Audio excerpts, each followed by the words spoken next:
धर्म, कर्म, दान और तप का वो महान दिन, वो महान तिथि जिस दिन एक छोटा सा प्रयास भी अक्षय फल देता है, यानी कभी न समाप्त होने वाला पुण्य। ऐसी शुभ घड़ी साल में सिर्फ एक बार आती है और वो है अक्षय तृतीया। हरे कृष्ण। आप सभी को अक्षय तृतीया की बहुत बहुत शुभकामनाएं। आइए जानते हैं कि आप इस पवित्र दिन का, इस पुण्यदायी तिथि का पूरा लाभ कैसे उठा सकते हैं। इस दिन आप पूजा कैसे करें, क्या करना चाहिए, क्या नहीं करना चाहिए, क्या खाना चाहिए और क्या नहीं खाना चाहिए, क्या खरीदना चाहिए, क्या दान करना चाहिए। हर साल वैशाख मास के शुक्ल पक्ष की तृतीया तिथि को अक्षय तृतीया का पावन पर्व मनाया जाता है और इस दिन अबूझ मुहूर्त रहता है, यानी कि इस दिन पंचांग कैलेंडर देखने की कोई भी आवश्यकता नहीं पड़ती है। इस दिन आप कोई भी शुभ काम कर सकते हैं।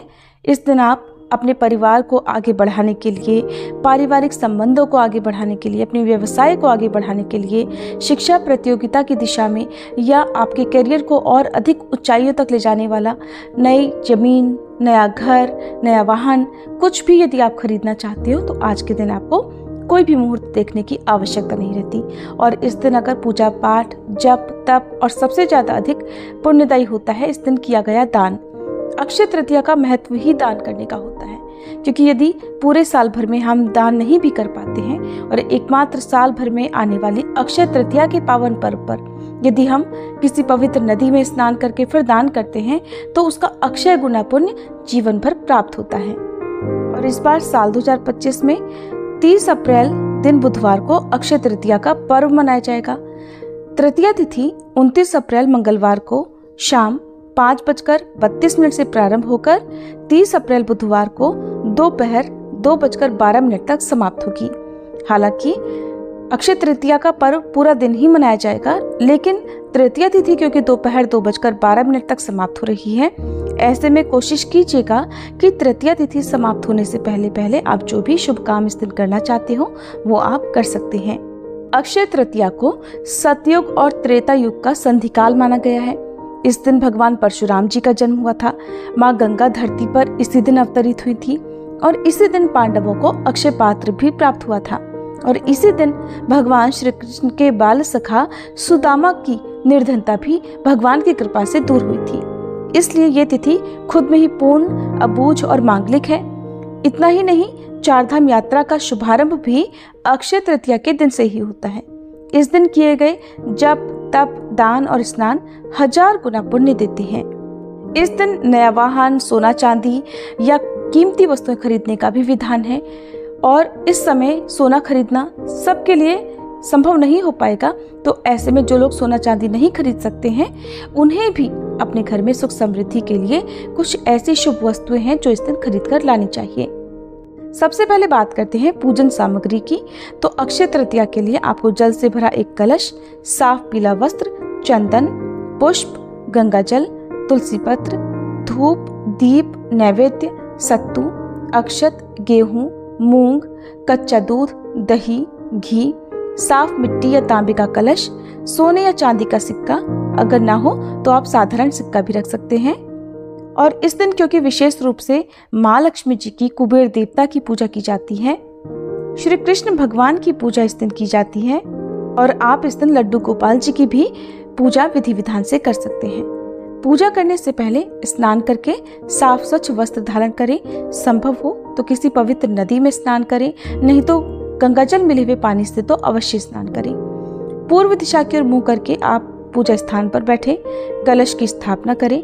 बिल्कुल साधारण विधि से कलश की स्थापना कर सकते हैं और उसके ऊपर यदि हो सके तो पानी वाला नारियल भी रख सकते हैं, नहीं तो बिना नारियल की स्थापना के भी आप पूजा कर सकते हैं, स्थापना कर सकते हैं। अब भगवान विष्णु की तस्वीर या प्रतिमा की आप स्थापना करें, साथ में माँ लक्ष्मी जी विराजमान हो, कुबेर देवता का यदि कोई तस्वीर या प्रतिमा हो या यंत्र हो तो उन्हें रखें, धूप दीप जलाएं, चंदन, पुष्प, अक्षत और भगवान विष्णु को तुलसी पत्र अर्पित करें।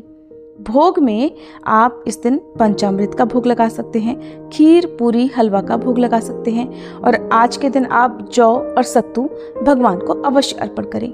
यदि आप कोई कीमती सामग्री, कोई कीमती सामान खरीद कर लाए हैं, कोई गहना आभूषण खरीद कर लाए हैं, तो उन सभी की पहले गंगाजल छिड़क कर शुद्धि कर लें और उसे भी मंदिर में रखकर उनकी पूजा करनी चाहिए। आज के दिन आप नई झाड़ू खरीद कर ला सकते हैं, साबुत धनिया खरीद कर ला सकते हैं, कौड़ी या पूजा पाठ से जुड़ी हुई सामग्री खरीद कर ला सकते हैं। जो लोग इस दिन सोना चांदी खरीदने में असमर्थ होते हैं, उन्हें इस दिन कोई पीला वस्त्र, चाहे तो आप एक पीला रुमाल ला सकते हैं, साबुत हल्दी लेकर आ सकते हैं, पीली चने की दाल ला सकते हैं, कौड़ी ला सकते हैं। यहाँ तक कि आप इस दिन पूजा में काम आने के लिए मिट्टी के दिए भी खरीद कर ला सकते हैं। ये ऐसी सामग्री है जिन्हें हर कोई खरीद सकता है। हर कोई चाहता है कि हमारे घर में धन का आगमन बना रहे, घर की सुख समृद्धि में कभी कोई कमी ना आए। जिनके घर में बहुत ज़्यादा नेगेटिविटी रहती हो, उन्हें इस दिन नमक भी खरीद कर लाना चाहिए। डली वाला नमक खरीद कर लाएं और नियमित रूप से उसका पोछा आपको अपने घर में लगाना चाहिए। ऐसा करने से नेगेटिविटी दूर होती है। आज के दिन आप पवित्र धार्मिक पुस्तकें ला सकते हैं और उनका दान भी कर सकते हैं। इस दिन क्योंकि सत्तू का सेवन और सत्तू का दान विशेष रूप से किया जाता है, तो आप जौ चने का सत्तू अपने घर पर लाएं, भगवान को भोग लगाएं। भगवान के भोग में तुलसी का पत्ता अवश्य रखें। अगर समय हो तो इस दिन श्री विष्णु सहस्त्र नाम का पाठ या आपने कोई गुरु मंत्र ले रखा हो तो उसका आपको जाप करना चाहिए। श्री सत्यनारायण भगवान की कथा का पाठ इस दिन पंडित जी के द्वारा कराने से या स्वयं भी पाठ करने से आप और आपके परिवारजनों के सभी क्लेश, सभी समस्याएं दूर हो सकती हैं और घर में आपके सदैव खुशहाली बनी रहेगी। भगवान की पूजा करते समय सबसे पहले भगवान श्री गणेश जी की पूजा करें और उसके बाद ओम नमो भगवते वासुदेवाय नमः इस मंत्र का 108 बार जाप करें। समय हो तो श्री विष्णु सहस्त्र नाम का पाठ करें, भगवत गीता का पाठ करें और श्री सत्यनारायण भगवान का पाठ तो आपको इस दिन करना ही चाहिए। भगवान विष्णु से कहना चाहिए, हे श्री हरि, हे माधव, अक्षय तृतीया के इस पावन अवसर पर मैं अपने परिवार सहित आपके चरणों में ये पूजा अर्पित करती हूँ या अर्पित करता हूँ, आप कृपया इसे स्वीकार करें।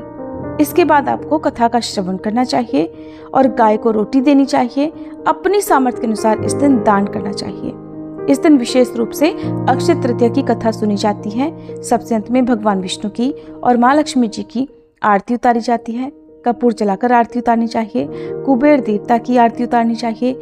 यदि आप परशुराम भगवान जी की पूजा करते हैं तो उनका भी विधि विधान से पूजन करके आरती उतारनी चाहिए। दान क्या करें?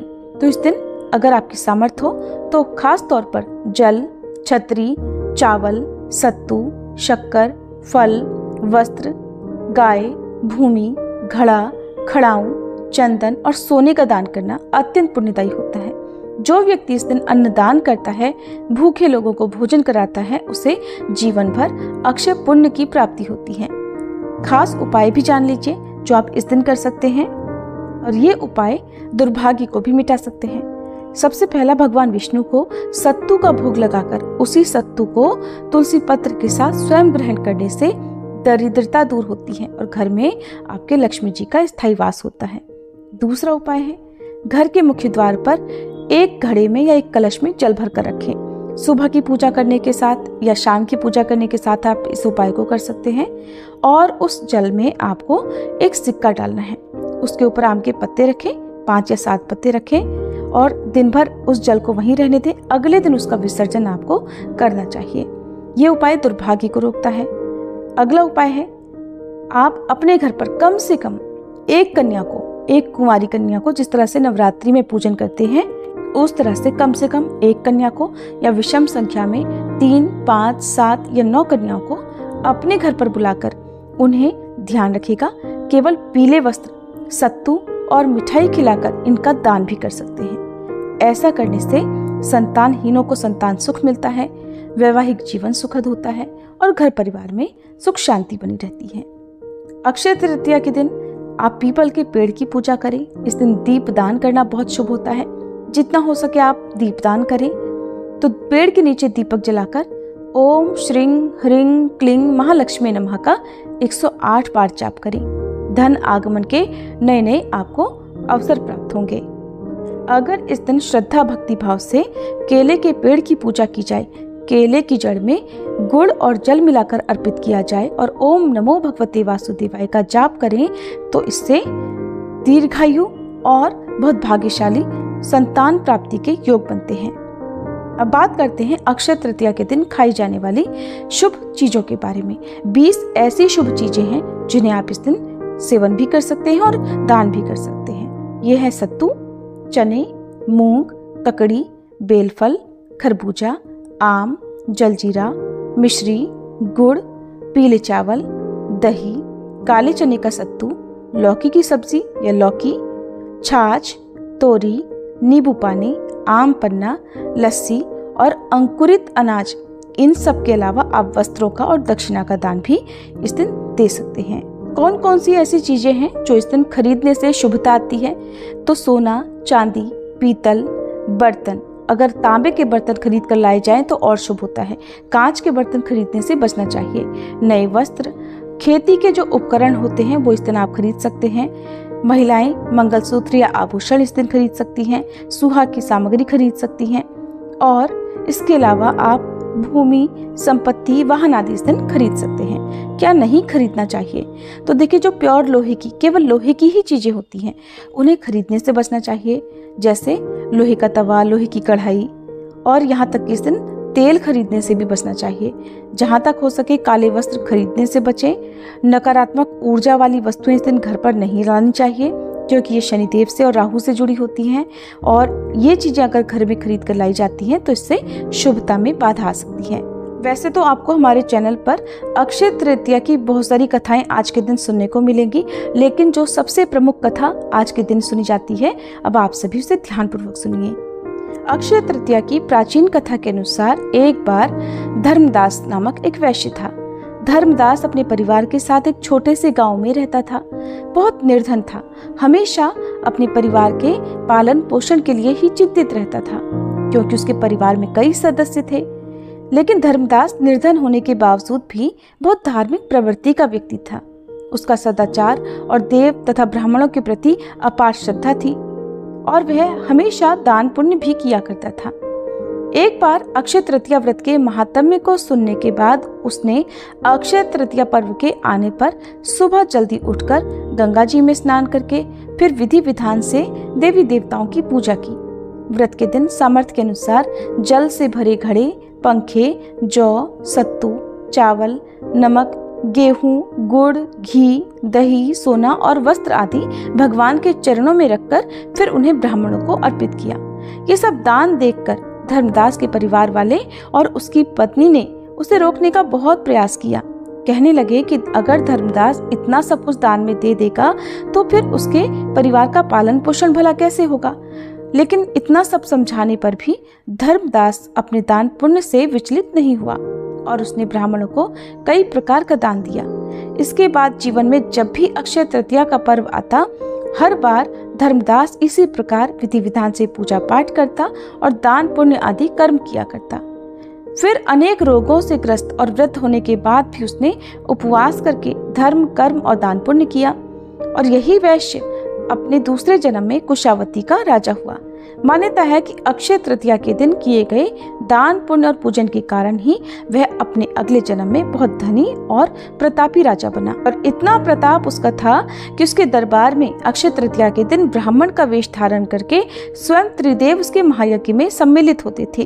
अपनी श्रद्धा और भक्ति का उसे कभी घमंड नहीं होता था। वह प्रतापी राजा महान और वैभवशाली होने के बावजूद भी धर्म मार्ग से कभी विचलित नहीं होता था। जैसे धर्मदास पर भगवान ने अपनी कृपा की, वैसे ही जो भी व्यक्ति श्रद्धा के साथ अक्षय तृतीया की इस पावन कथा को सुनता है और सुनाता है, विधि विधान से पूजा करता है और दान देता है, उसे अक्षय पुण्य और समाज में अपार यश की प्राप्ति होती है। यदि अक्षय तृतीया की कथा, उम्मीद है ये जानकारी आपको पसंद आई होगी।